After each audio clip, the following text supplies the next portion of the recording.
37편 1절부터 6절입니다.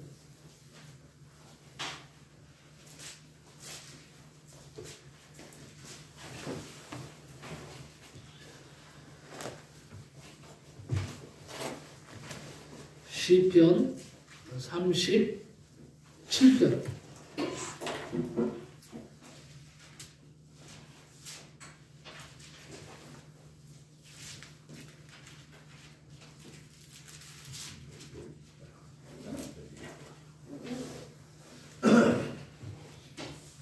시편 37편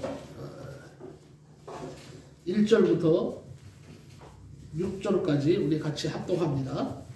시편 37편 1절부터 6절입니다. 시작. 악을 행하는 자들 때문에 불평하지 말며 불의를 행하는 자들을 시기하지 말지어다. 그들은 풀과 같이 속히 배임을 당할 것이며 푸른 채소같이 세련하는 것이니로다. 여호와를 의뢰하고 선을 행하라. 땅에 머무는 동안 그의 성실을 먹을 거리로 삼을지어다. 또 여호와를 기뻐하라. 그가 내 마음의 소원을 내게 이루어 주시리로다. 내 길을 여호와께 맡기라. 그를 의지하면 그가 이루시고 내 의를 빛과 같이 나타내시며 내 공의를 정오의 빛같이 하시리로다. 아멘.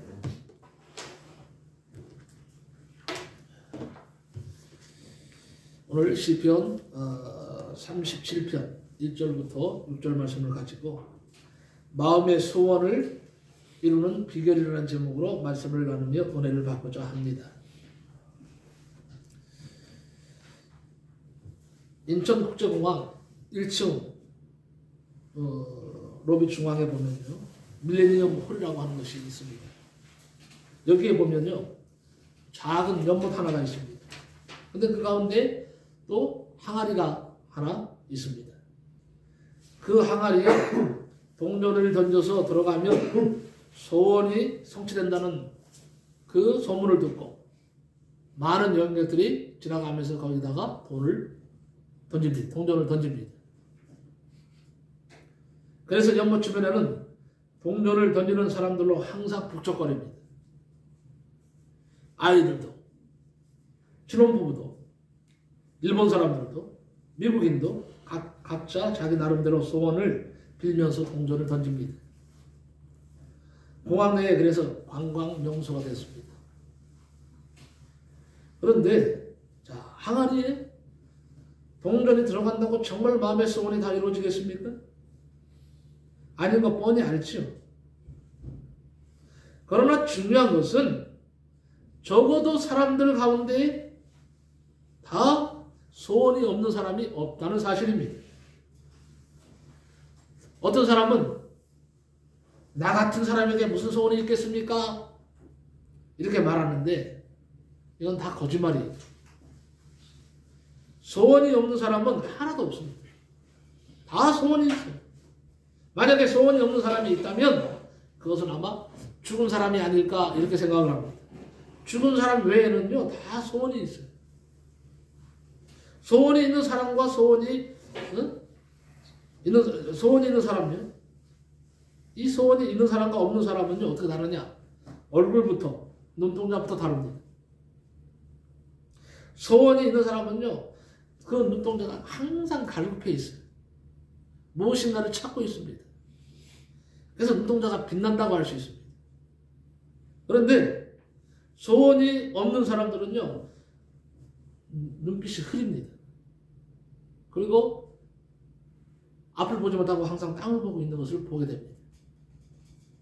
자신이 없는 거죠. 소원이 없기 때문에 바라볼 것이 없으니까 땅만 바라보는 거예요. 그래서 확실히 다르다는 것을 알 수가 있습니다. 자, 오늘 본문은 다윗 왕이요 노인이 되어서 쓴 시입니다. 그래서 인생을 한번 돌아보면서 백성들에게 인생의 지혜를 교훈한 지혜시라고 할 수 있습니다. 다윗 왕은 원래 뭐하는 사람이었죠? 양치는 목동이었습니다. 15살 때 사무엘 선지자로부터 이제 왕으로 기름 부음을 받습니다. 하나님은 그때 이런 말씀을 하셨죠. 사람은 외모를 보거니와 나 여호와는 중심을 보느니라 그랬습니다. 그 후에 그는 골리앗 장군을 물리치고 이스라엘의 영웅이 됩니다. 그런 노래도 나왔다고 하죠. 사울은 천천히요, 뭐예요? 다윗은 만만히로다. 그러자 제일 먼저 시기가 발동한 사람이 사울 왕입니다. 그는 시기했습니다.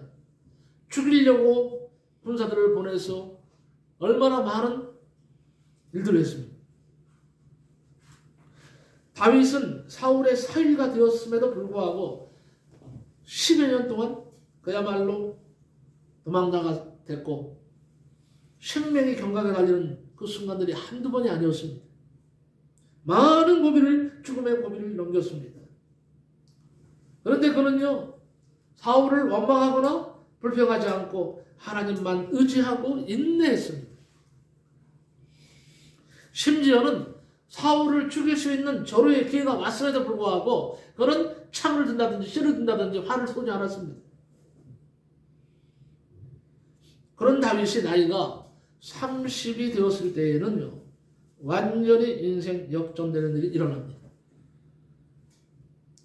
교만하고 불순종했던 사울왕은 하나님 앞에 버림을 받고 블레셋 전투에서 그 왕자와 함께 장렬하게 전사를 합니다. 그리고 성경에는 자살했다고 되어 있죠. 다윗은 이스라엘의 왕이 되었습니다. 그러면서 다윗은 지난 세대를 이제 돌이켜 보았습니다. 가장 처절하고 비참하고 어려운 환경에 있을 때에 그는 믿음을 가지고 하나님을 의지했습니다. 그럴 때 하나님께서 그에게 큰 축복과 은총을 내려주셨다는 겁니다. 양치는 목동이 위대한 이스라엘의 왕이 되도록 소원을 이루어 주신 것이죠. 오늘 본문은 그래서 소원을 이루는 길을 우리에게 제시하고 있습니다. 그래서 오늘 말씀을 통해서 몇 가지 길을 제시하고자 합니다. 첫 번째가 여호와를 의뢰하여 선을 행하라 하는 말씀이 3절에 있습니다. 바로 이겁니다. 여호와를 의뢰하고 선을 행하는 거죠. 세계에서 가장 권위 있는 마라톤 대회가 어딘 줄 아세요? 세계에서 가장 권위 있는 마라톤 대회는 미국 보스턴 시에서 열리는 보스턴 마라톤 대회라고 합니다. 보스턴 마라톤 대회 하면 누가 생각납니까? 생각나는 사람 없어요? 보스턴 마라톤 대회에서 우리나라 최일구. 네? 최일구. 누구요? 송기자. 송병희 마라톤 맞아요. 그리고 그 이후의 사람 중에 유명한 사람이 있잖아요. 최일구. 아니요. 아니라니까요. 황영조. 예. 황영조가 보스턴 마라톤 대회에서 그야말로 우승해서 그야말로 한국 사람 위상을 아주 세계에 드러내는 훌륭한 일을 했죠. 자, 그런데 나는 지금 황영조를 얘기하려고 하는 게 아니에요. 매년 4월이 되면 세계의 마라톤 선수들이 다 모입니다. 여기. 평균 한 해에 2,000명씩 이 대회에 참가한다고 합니다. 우리나라의 그 유명한 서윤복 선수도 이 대회에서 우승을 했다고 합니다. 그래서 이 보스턴 마라톤 대회는요, 우리나라와 아주 밀접한 관계가 있어요. 자, 그런데요, 이 마라톤을 하는 그 코스 가운데 난 코스가 하나 있습니다.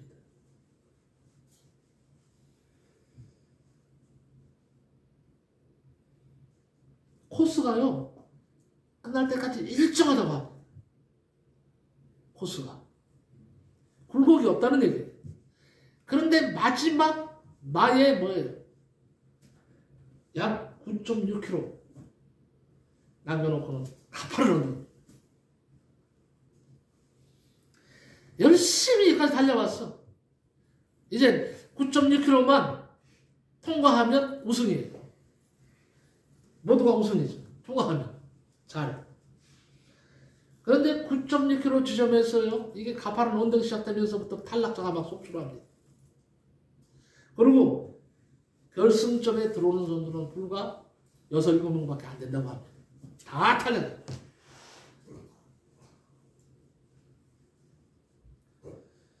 그래서 이 언덕을 통탄의 언덕이라고 이름을 지었습니다. 마라톤들이 통탄의 언덕 하면 보스턴 마라톤 대회라고 생각을 하고, 이 통탄의 언덕을 어떻게 통과하느냐가 우승의 관건이라고 합니다. 자, 우리의 인생에도요, 이러한 고비가 있습니다. 잘 달리다가도 가끔 통탄의 언덕을 우리도 만나게 된다는 거죠. 지금 우리나라는 엄청난 통탄의 언덕을 지금 만나고 있습니다. 이 언덕에서 어떤 사람은 좌절해버리고 포기하기도 하고, 어떤 사람은 언덕이 있는 사실 자체를 원망하고 불평하기도 합니다. 그러나 어떤 사람은요, 힘들더라도 그 언덕을 잘 넘어서 영광의 월계관을 쓰기도 합니다. 이 언덕 때문에 보스턴 마라톤 대회는 더 빛이 나는 것입니다. 우승이 값진 겁니다. 아무나 할 수 없는 길이기 때문에. 우리는요, 예수 그리스도를 나의 구주로 영접했습니다. 새 생명을 얻었습니다. 하늘의 시민권을 가지고 사는 아주 복받은 사람들이 됐죠. 그런데 우리가 가는 이 하늘길이 결코 만만치 않습니다. 왜 그럴까요? 이 땅에 하나님의 자녀라 할지라도 발을 붙이고 살기 때문에 자주 절망합니다. 회의에 빠집니다. 좌절에 빠지는 때가 아주 많습니다. 신앙의 사람이라도 고통을 당하고 험한 인생길을 만났을 때는 괴롭고 답답합니다. 그러나 그 고통은요, 더 큰 능력을 얻을 수 있다는 사실을 깨달아야 됩니다. 여러분, 고통스러운 인생의 언덕길이 도리어 바른 길을 가게 하고 더 가치 있게 만드는 삶으로 인도해 준다면 이 고통스러운 인생길, 그 가운데 있는 험난한 코스도 우리가 정말 잘 달려가야 되겠습니다. 세상에 의지할 것이 있다면 얼마나 좋겠습니까? 제가 아무리 봐도요, 세상에 정말로 의지할 것이 없더라고요. 그래서 더 하나님을 찾는지 모르겠습니다. 그리고 세상에 의지할 것이 있다 해도요, 잠시뿐입니다. 세상의 것들은요, 오래 가지를 못해요. 청춘도 오래 갈 것 같아도요, 오래 가지 못합니다. 명예도 마찬가지입니다. 권세도 왔다 가는 때가 되면요, 다 가버려요. 제가 얼마 전까지요, 주머니에 한 50만 원 정도를 항상 가지고 다녔어요. 너무 신났어요. 나는 50만 원을 갖다 주머니에 넣겠는데 얼마나 신나는지 말이에요. 그런데요, 항상 가면서 좀 버릇이 생겼어. 이 주머니를 자꾸 보는 거예요. 혹시 빠져나가지 않았나. 네? 그런데 이 50만 원 이 주머니에 들었는데 얼마나 신나는지. 내가 세상에 큰 부자가 된 것 같아. 이 50만 원 때문에. 그 때문에. 근데 어느 날 여기 살고 있는 사람 다 나가버리네. 내 주머니에 50만 원이 계속 남아있으면 좋을 텐데 어느 순간인가 5만 원, 10만 원 나가셔가지고 어느 순간에 보니까 하나도 없어. 야, 그때 그 쓸쓸함. 마치요. 그 50만 원 쓰니까 거지가 되는 느낌이 있죠. 그리고 그렇게 쓸쓸할 수가 없어. 사실 50만 원가 아무것도 아니잖아요. 네? 그런데도 그게 없어지니까요, 너무 쓸쓸해. 아마 그 순간에 50만 원 있을 때는 아마 돈을 내가 의지했던 것 같아. 돈을 의지했던 것 같아. 그러니까 항상 이렇게 가다가 제가 만져보기도 하고 들여다보고 그리고 휘쩍휘쩍 웃기도 하고, 네? 좋아서. 근데 이 의지했던 것이 싹 나가버리니까 그렇게 허탈하더라고. 그것조차도. 세상 사람들은 어떤 사람은 하루에 3천만 원, 4천만 원 쓴다는 술값으로 쓴다는 말을 깜짝 놀랐어요. 어떤 부자는요 하루에 3천만 원씩 쓴대. 하루 저녁에. 이 사람에게는 돈이 아닌 거예요. 3천만 원.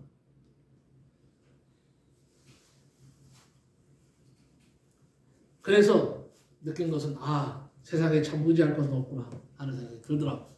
곧 그런 작은 일 가운데서도 경험하는. 그러나 여러분, 알파와 오메가가 되시는 하나님, 천지를 창조하신 하나님은 영원하십니다. 그러므로 우리가 의지하고 신뢰할 분은 하나님 한 분밖에 없습니다. 우리는 하나님을 그래서 의지하고 선하게 살아야 하는 것입니다. 여러분, 악하게 살지 맙시다. 악하게 살지 말자. 악하게 살지 말고 항상 선을 추구하는 그런 삶을 사시기 바랍니다. 아멘. 말하는 것도요, 선하게 좀 하세요. 악한 말 하지 말고요. 행하는 것도 좀 선하게 행동하자고요. 사업을 해도 더럽게 사업하지 말고 말이에요. 좀 깨끗하게, 선하게 사업을 하자 말입니다. 그래서 하나님의 선하신 뜻이 우리를 통해서 이루어지게 해야 합니다. 시편 31편 23절에 너희 모든 성도들아 여호와를 사랑하라. 여호와께서 성실한 자를 보호하시고 교만히 행하는 자에게 엄중히 갚으시리라 그랬습니다. 자기 일도 제대로 하지 못하면서 남의 일에 끼어들고 간섭하는 사람은 교만한 사람입니다. 사람은요, 하나님 앞에서 사람 앞에서 겸손해야 돼요. 겸손하면 언젠가는 하나님께 쓰임받습니다. 반드시 쓰임받습니다. 그래서 갈라디아 6장 9절에 우리가 선을 행하되 낙심하지 말지니 피곤하지 아니하면 때가 이름에 거두리라 그랬어요. 근데 그 이유 말이 참 중요합니다. 그러므로 우리는 기회 있는 대로 모든 이에게 착한 일을 하되 더욱 믿음의 가정들에게 할지니라. 이렇게 말씀합니다. 자, 그럼 성경에서 말하는 선한 일이란 무엇일까요? 선한 일. 남을 도와주는 것, 이거 선한 일이죠. 물론. 성경에서 말하는 선한 일이 뭐냐? 성경에서 말하는 선한 일이라는 한마디로 선한 일이라는 것은요. 하나님의 말씀대로 사는 것, 이것이 선한 것으로 되어 있습니다. 하나님의 말씀대로 사는 것만이 선하다고 했어요. 그러므로 가난한 자를 불쌍히 여기는 것, 원수를 사랑하는 것, 선한 말을 하는 것, 또 선한 양심을 가지고 사는 것, 서로 봉사하는 것, 이 모든 것이 다 선한 일이라고 할 수 있는 겁니다. 선을 행하는 자에게는 하늘에서 복이 임하고 불의를 행하는 자에게는 화가 임하는 것은 기정사실입니다. 하늘이 복받을 사람에게는 복을 내리는 것이죠. 심판받을 사람에게는 하늘이 심판을 내리는 것입니다. 사랑하는 성도 여러분, 성공하기를 원하십니까? 그렇다면 첫째가 선하게 사시기 바랍니다. 성실하게 살아가시기를 바랍니다. 두 번째는요, 여호와를 기뻐하라. 마음의 소원을 이루어 주시리로다 그랬습니다. 여호와를 기뻐하라 그랬어요. 여호와를 기뻐하라는 말은 우리의 갖추어야 할 신앙의 근본 자세를 말합니다. 여호와를 기뻐한다는 말은 여호와 때문에 기뻐한다는 뜻이죠. 더 근본적인 의미는 여호와 그분을 기뻐하는 것입니다. 자식이 부모를 기뻐하듯이, 남편이 아내를 기뻐하고 아내가 남편을 기뻐하듯이 여호와를 기뻐하라는 거죠. 하나님을 기쁘게 하는 성도가 되라는 의미입니다. 어떻게 하는 것이 효도일까요? 부모님께 어떻게 하는 것이 효도예요? 부모님을 기쁘게 해드리는 것이 효도입니다. 돈 많이 준다고 해서요, 돈 많이 준다고 해서 부모를 기쁘게 하는 효도라고 할 수 없어요. 돈 없어도 괜찮아. 부모가 언제 자식 돈 보고 살았습니까? 부모님을 기쁘게 해드리는 것. 이것이 최고의 효도예요. 그러니까 여러분 모두가 다 부모고 또 자식이 자녀예요. 아무쪼록 부모님을 기쁘게 해드리는 효도를 하시기 바랍니다. 이렇게 하는 것이 또 어떻게 하는 것이? 이렇게 하는 것이 곧 하나님을 기쁘시게 하는 거예요. 어떻게 하는 것이 그러면 하나님을 잘 믿는 것입니까? 하나님을 기쁘시게 하는 것이 하나님을 잘 믿는 거죠. 그래서 히브리서 11장 6절에 믿음이 없이는 기쁘시게 못하나니 하나님께 나아가는 자는 반드시 그가 계신 것과 또한 그가 자기를 찾는 자들에게 상 주시는 이심을 믿어야 할지니라 그랬어요. 여러분은 하나님께서 기뻐하시는 일만 하시기 바랍니다. 열심히 예배에 참석하시기 바랍니다. 근데 오늘 보니까 열심히 예배에 참석해야 되는데 오늘 빠진 사람이 너무 많아. 네? 자, 따라갑시다. 열심히 예배에 참석할 때 하나님이 기뻐하신다.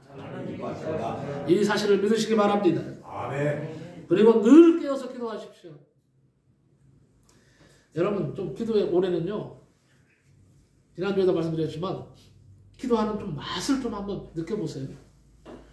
기도하는 맛이 뭡니까? 응답받는 맛이죠. 내가 기도해서 하나님께서 응답하실 때의 그 기쁨이요, 이루 말할 수가 없습니다. 세상 천군만마를 얻은 것보다 더 기쁩니다. 제가 지난주에 한 주간 너무 힘들었어요. 한쪽에서는 한편은 기뻤어요. 수없이 많은 사람들이 우리 시즌된 거 아시잖아요. 11월에 장미가 베스트셀러 된 거 축하합니다. 축하합니다. 메시지 엄청나게 받았습니다. 받고 기뻐하고 마음은 기뻤어요. 근데 또 한쪽은 너무 슬펐어요. 우리 성도 가운데 최봉희 성도 때문에 한 주간 동안 내가 힘들었던 것 같아요. 오늘 이제 듣게 됐어요. 새벽 기도 때. 눈물로 기도했습니다. 교회에서요. 그 영혼 불쌍해서. 만날 길이 없네. 전화를 아무리 해도 통화가 안 됩니다. 찾아갑니다. 찾아가서 문을 두드리고 초인종 누르고 간부서식. 그러면 돌아오는데 울컥 눈물이 나요. 하나님, 도대체 내가 언제까지 이러고 살아야 되나요? 그 서글픔. 내가 꼭 이렇게까지 해야 됩니까? 그럼 하나님께 그렇게 울면서 기도하고 와요.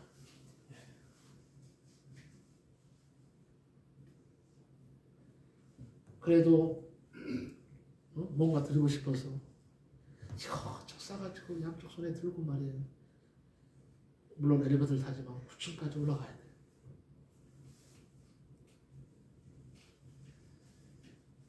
그 들어오면 너무 가슴이 아픈 거예요. 한 주일 내내 그것 때문에 슬펐어요. 오죽하면요, 제가 어저께 메시지는 그렇게 넣지 않았어요. 메시지를 갖다 좋게 넣었다가 어저께는 너무 화가 났어요. 나름대로. 그래서 내가 막 그냥 좀 말로는요, 막 그냥 최봉희 성도에 대해서 막 그렇게 원망을 했는데 우리 두 사람이 그러는 거예요. 예수님처럼 해야 되지 않느냐는 거죠. 그렇게 인간적으로 그렇게 막 화를 내고 분노하고 예수님이 그렇게 하셨냐 이거예요. 난 그 말 사실은 더 화가 났어. 참 나를 갖다 내가 하는 행동에 대해서 예수님을 비추니까 화가 머리까지 난 거예요. 참았어요. 근데 메시지는요, 사실 그렇게 쓰지 않았죠. 편지를 썼습니다. 장문의 편지를 써가지고는요. 그리고 어저께는 물건이 많이 나왔거든요. 물건 나온 것을 다 보따리 싸고 가서 그 앞에 기도를 합니다. 주님, 오늘은 꼭 우리 세봉 성도를 만나고 싶습니다. 어떻게 지금 지내고 있는지 너무 궁금합니다. 하나님 만나게 해주세요. 만나게 해주세요. 그러고는 그 보따리들을 놓고는 초인종을 막 눌렀어요.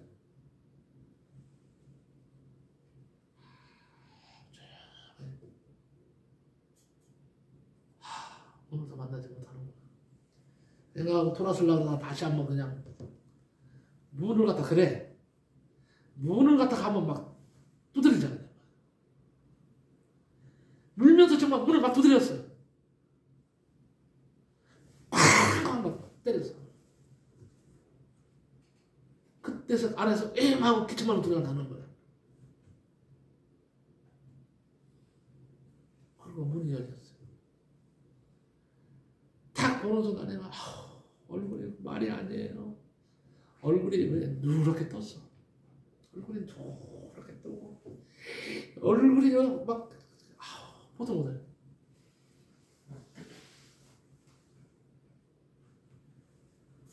그래도 너무 반가워서요. 솔직히 그래. 앞에 갔는데 막 냄새가 그냥 코 진동을 하는 거예요. 그래도 손을 붙잡았는데 눈물이 펑펑 쏟아져요.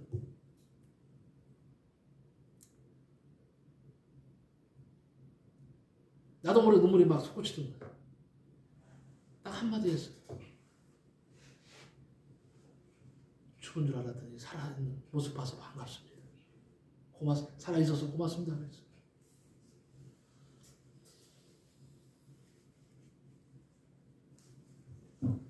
살아있어줘서 고맙다. 그러니까 지도 울더라고요. 자기도.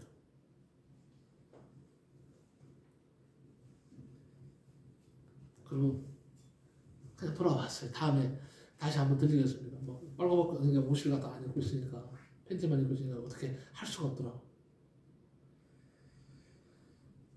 그거 돌아오면서요. 하나님 감사합니다. 어떻게 만나든 이렇게 만나게 해주셔서 감사합니다.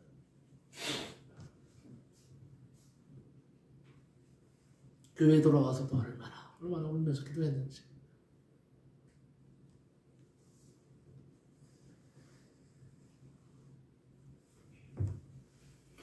그래서 그리고 막 한참 울면서 기도하고 나더니요. 나름대로 마음이 평온해지더라고요. 주님이 함께 하고 계시구나. 그래도 그 영혼 하나님께서 사랑하시고 버리지는 않으실 것 같구나. 함께 하시는구나 하는 생각을 하고 오늘 새벽부터 마음이 편해지더라고요.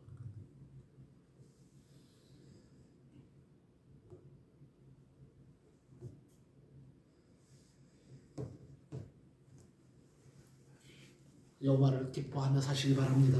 아멘.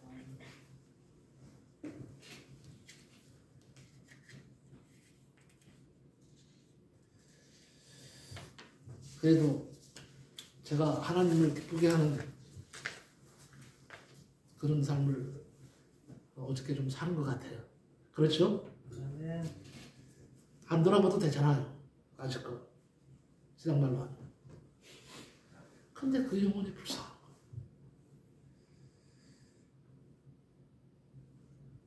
그래서 소원이 뭐냐 하면 하나님 우리 재몽이 성도 다시 일어서게 해주세요. 그리고 건강한 모습으로 다시 이 자리에 나와서 우리와 같이 찬송하고 예배드릴 수 있도록 해주세요. 이것이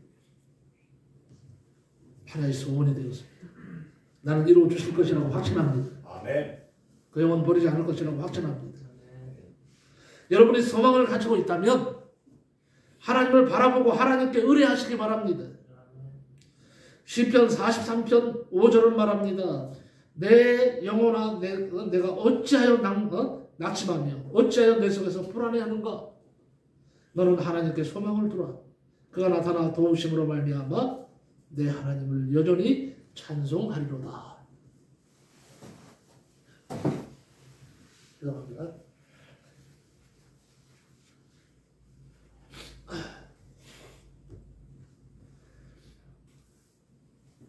존 해거이라고 하는 미국의 전도자가 있었습니다. 이 목사님에게는요, 존이라고 하는 외아들이 하나 있었는데 정신바가였어요. 정신바가였는데 이 아들인 존은 휠체어를 타고 앉아서 아버지가 설교를 하면 뒤에서 소리를 지르면서 박수를 치면서 좋아했어요. 부모님은 어떻게 해든지 이 아이를 고쳐보기 위해서 애를 썼습니다. 이 아이를 안고 다니면서 22년간을 지내다가 결국 그 아이는 죽고 말았습니다. 그는 아들이 죽은 후에 세계 곳곳을 돌아다니다가 내가 이제 해야 할 일은 아프리카와 아시아에 있는 가난한 사람들에게 복음을 전하는 일이다 라는 생각을 하게 되었답니다. 그래서 해거이 인스튜트 해거이 재단을 세웠어요. 단체를 세웠습니다. 그래서 제3세계의 선교를 연구하고 그들을 훈련시키는 사람들을 보내는 기관을 만들었습니다. 해거이 박사는 자기 가정의 실망과 낙담과 좌절을 통해서 선한 일을 함으로써 문제가 해결된다는 것을 알았던 것입니다. 사랑하는 성도 여러분, 실망과 좌절만 바라볼 때에 우리는 헤어날 수가 없습니다. 그러나 우리가 선한 일, 의미 있는 일을 하면서 하나님의 뜻을 위해서 헌신하게 될 때에 새 소망의 길이 열립니다. 아무리 어려운 현실 속에서도 하나님을 바라며 그분을 생각하면 소망이 샘솟듯 하게 되는 것입니다. 아멘. 여러분도 하나님께 소망을 두시고 마음속에 소원을 성취하시기를 예수의 이름으로 간절히 축복합니다. 아멘. 마지막으로 세 번째는요, 너의 길을 여호와께 맡기라. 한번 따라합시다. 이거 크게 따라해야 돼. 너의 길을 여호와께 맡기라. 예, 맡기면 하나님이 책임져 주십니다. 아멘. 너의 길을 여호와께 맡기라 그랬습니다. 히브리어로 올이라고 하는데 굴린다는 뜻이에요. 굴려버린다. 그런 뜻이에요. 즉 큰 돌을 산에서 치고 내려가지 않고 굴려서 내린다는 뜻인데, 그러면 쉽게 내려갈 수 있습니다. 왜 자꾸 여러분 짐을 끌어만 안고 계세요? 여러분이 그 무거운 짐을 끌어안고 있다고 해서 해결됩니까? 내가 해결할 수 있으면 좋겠지만 내 무거운 짐을 내가 해결할 수 없다면 이제는 내려놔야죠. 내려놓는 게 중요한 거예요. 왜 못 내려놓을까요? 내려놔요. 내려놔. 도움을 요청하세요. 왜 이렇게 코가 석자나 빠졌어? 해결할 수 없는 문제를 끌어안고 그렇게 그냥 어깨에 쭉 치고 살아가느냐 이거예요. 안타깝습니다. 하나님이 일하시도록 하나님께 맡겨야 해결될 수 있지 않겠습니까?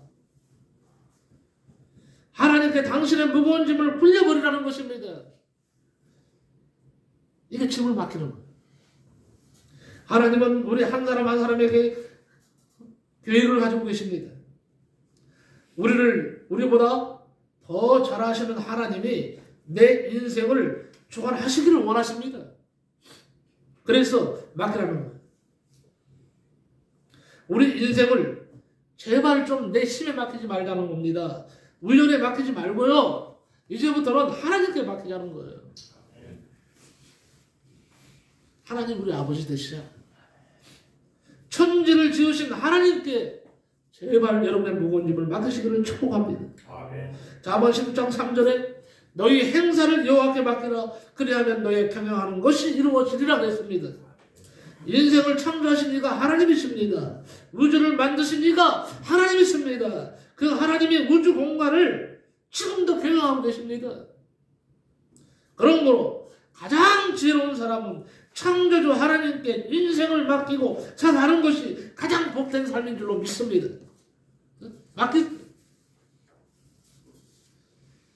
시편 55편 22절에 내 짐을 여호와께 맡겨버리라. 너를 붙드시고 의인의 요동함을 영영에 허락지 아니하시리로다 그랬습니다. 그렇다면 맡기는 방법이 무엇인가요? 기도입니다. 기도로 승부하세요. 다른 걸로 승부하지 말고 짐이 무거우면 견디기 힘들면 여러분 마음속에 지금 소원이 불타오르고 있다면 가만히 계시지 마시고 이때부터 기도하세요. 기도하면 하나님이 역사하십니다. 기도하면 하나님이 함께 하십니다. 소망을 이뤘습니까?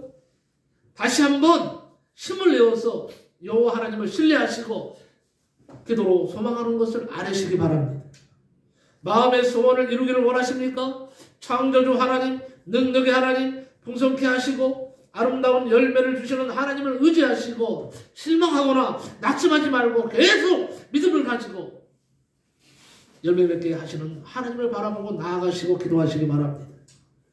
끝으로 예수마을교회 정학일 목사님의 꼴찌의 소망이라는 글을 소개하면서 말씀을 마칠까 합니다. 꼴찌의 소망.